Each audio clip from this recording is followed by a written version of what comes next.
Hello, everyone. Welcome to Lazada Sustainability Academy. Through this program, we hope to share with you the necessary knowledge to future-proof and transform your business sustainably. I'm your host, Katrina from Lazada. Well, sustainability as a concept has gained a lot of recognition and importance in recent years. However, it can sometimes be surrounded by confusion and misconceptions as well. So today we aim to demystify some sustainability concepts with our expert guest, Greg Sampson, Solutions Architect at International Trade Center. Greg brings over 15 years of experience in international trade and sustainable development. At his current role, he designs, implements, and coordinates IT solutions that monitor and enhance the sustainability of global value chains under the Trade of Sustainable Development Program. So without further ado, welcome, Greg. Thank you for joining us. Thank you very much. Thanks for receiving me. It's a pleasure for me to be part of this course. Excellent. So to start with, in the context of digital commerce, and especially from SME's perspective, how would you define the concept of sustainability? So sustainability in digital commerce for businesses means making smart choices for the long term. It's about being careful with money, using eco-friendly practices, treating people well, and I would say also being safe online. Economically, it's about making profits not just today, but also for the future. And environmentally, it's about being kind to our planet by using green technology and packaging wisely, I would say. Socially, it's about treating employees and customers fairly and helping our communities. And in the digital world, it's about staying safe from online threats and making sure everyone can use the websites easily.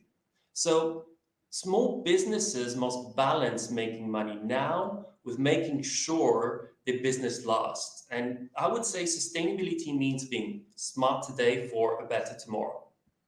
Thank you for sharing, Greg. And I really love how you summarize the definition of sustainability.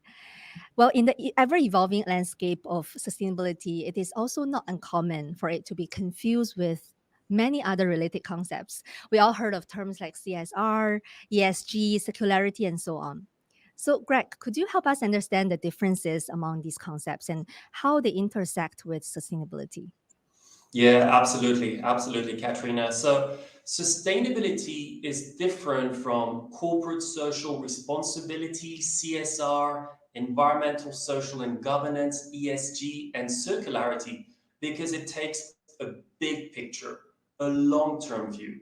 While CSR and ESG focus on doing good, and circularity is about using resources wisely, sustainability combines all of these ideas into a practical plan.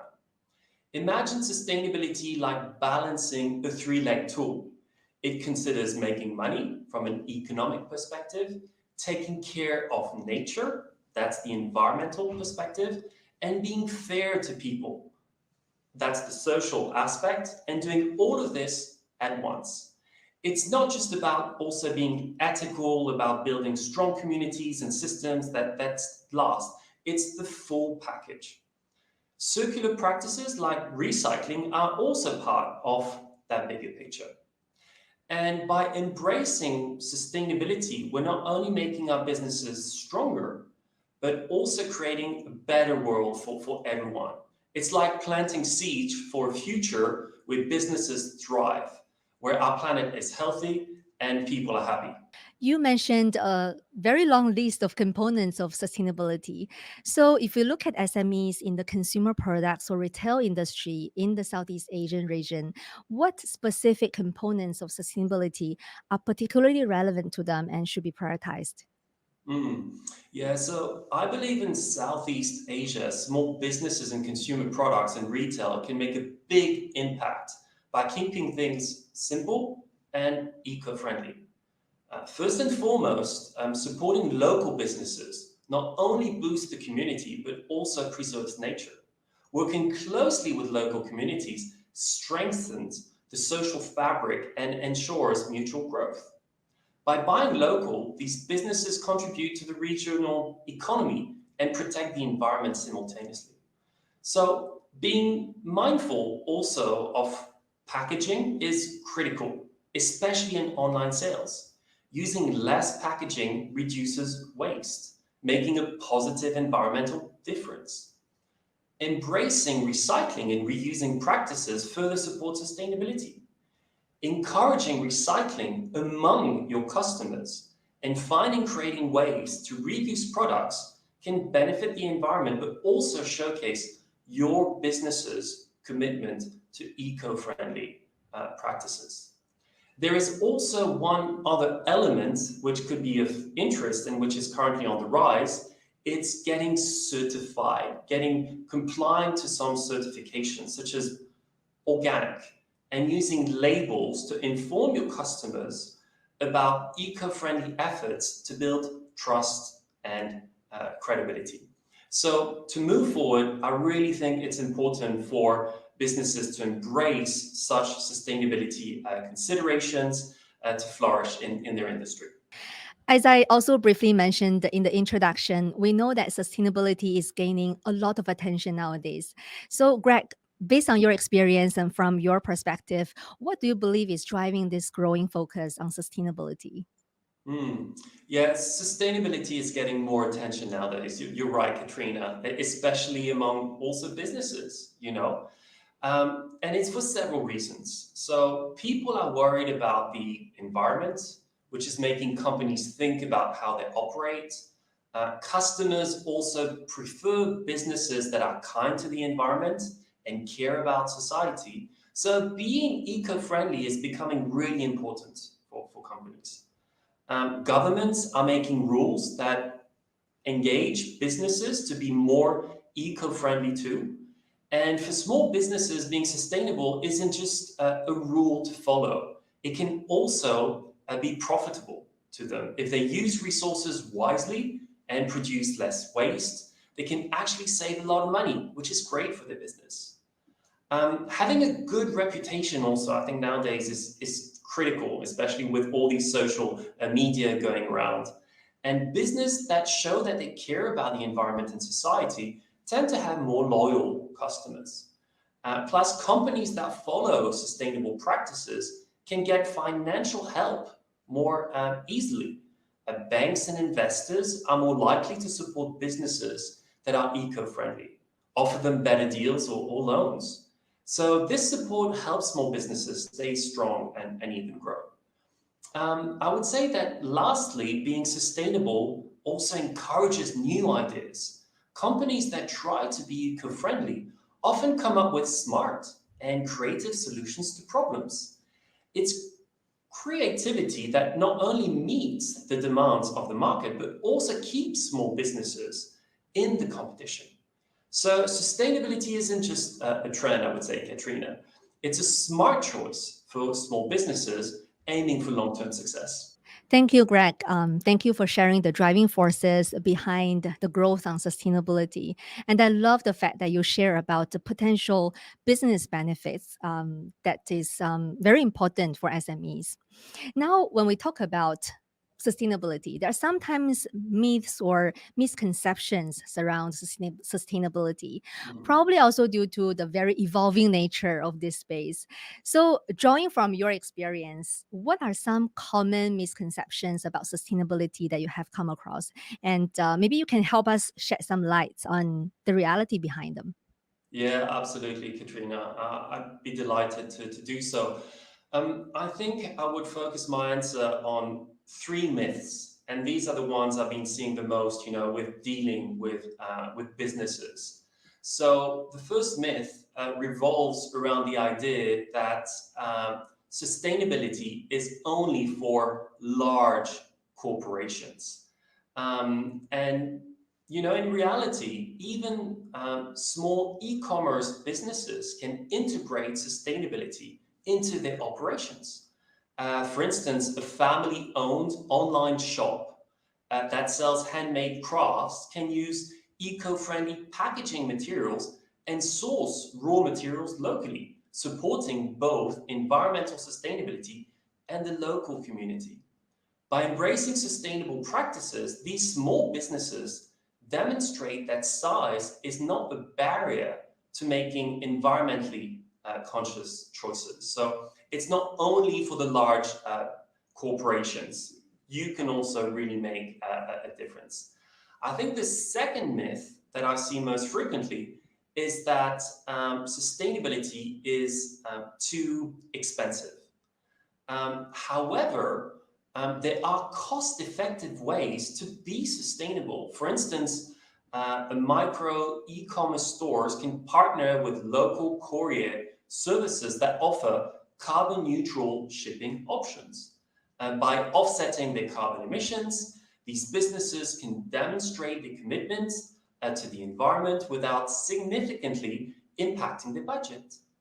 Additionally, a small e-commerce business can opt for pre-owned or recycled packaging materials, reducing costs while promoting recycling efforts. By making such choices, these businesses show that sustainability can be achieved with a limited budget. And thirdly, one thing that's really important is that sustainability is not just marketing. When businesses actively engage in environmental initiatives, such as organizing community cleanup events or contributing a portion of their profits to local environmental causes, these prove their genuine commitment to sustainability. For example, a tiny online bookstore might donate books to a local school or library, promoting literacy and reducing the demand for new book production. These actions not only benefit the community, but also showcase the authenticity of the business's sustainability efforts. So dispelling the myth that marketing is just all that we're trying to do, when in fact we are really trying to implement sustainability at large, Katrina. Our last question for today is probably linked to your first misconception that you debunked just now. So, when it comes to sustainable transformation, I think it's also important to recognize that SMEs typically they face some unique challenges. But the flip Hmm. side, I would say that they also enjoy some benefits when compared with large organizations. So, could you highlight some key challenges and advantages that you observed? Yeah, absolutely, Katrina. So indeed, there are both challenges and advantages to implementing sustainability practices. I think one of the biggest challenges right now are the limited resources. You know, unlike very large corporations, often small businesses operate on tighter budgets, making Mm. it difficult to allocate funds for comprehensive sustainability initiatives. At times, also, small businesses lack in-house expertise that is dedicated to sustainability. So I think these are very often some of the biggest challenges that we see. In terms of advantages, small businesses being small very often possess unique advantages which can help them facilitate the sustainability efforts. One significant advantage is their potential agility. So small businesses can swiftly adapt to changes and implement sustainability practices, you know, with less bureaucracy. And I earlier alluded in a former question to some of the ways in which this can be done. And I think this flexibility enables businesses to respond quickly to the emerging eco-friendly requirements and demands from the market. Additionally, I think on the advantage side, it's really possible to be innovative for smaller teams. And this should not be underestimated. Small businesses can harness their smaller size to foster innovation and flexibility. And one thing that I've seen a lot in terms of advantages is that small businesses can excel to engage with the customer by really personalizing the sustainability effort. And these businesses can really build stronger this relationship with their partner. And lastly, I would say that on the advantages side, small businesses can tap into niche markets by specializing some sustainable products and services, catering to consumers that are seeking these ethical and eco-friendly options. So there is a balance between challenges and advantages, but if taken, holistically, it can be a true advantage. Greg, you mentioned about two key challenges that SMEs are facing. One is resource, and the other one is in-house expertise. Do you have any advices or tips that you can share with SMEs on how to overcome those challenges? Yeah, absolutely, Katrina. So when it comes to the limited resources, sustainability is an investment in the long term, right? You may have high costs now, but you may have more benefits in the future. So it should be seen within that framework. Now, in order to possibly compensate to the additional costs that may arise when implementing sustainability practices, there are banks that are willing to provide some more advantageous loans to businesses that implement sustainability practices. And sometimes those rates from the banks can be very low. So this is one way in which you can counteract against this limited resources at the beginning of the program. Now, when it comes to the in-house expertise, I think that courses such as yours are wonderful because it's a way in which you can gain knowledge. And the more knowledgeable you are about sustainability practices and how to implement them within the business, the better choices you will be making, and potentially the less investment you will be making. So I think this is really important. And also possibly on the lack of in-house expertise, you should be collaborating.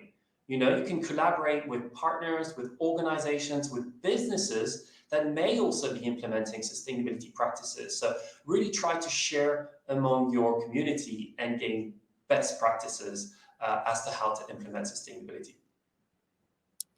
Excellent sharing, Greg. Thank you so much for your time and for your insights. To our valued audience, we hope you enjoyed today's conversation. Please remember to stay tuned for the upcoming episode of Lazada Sustainability Academy. Bye for now.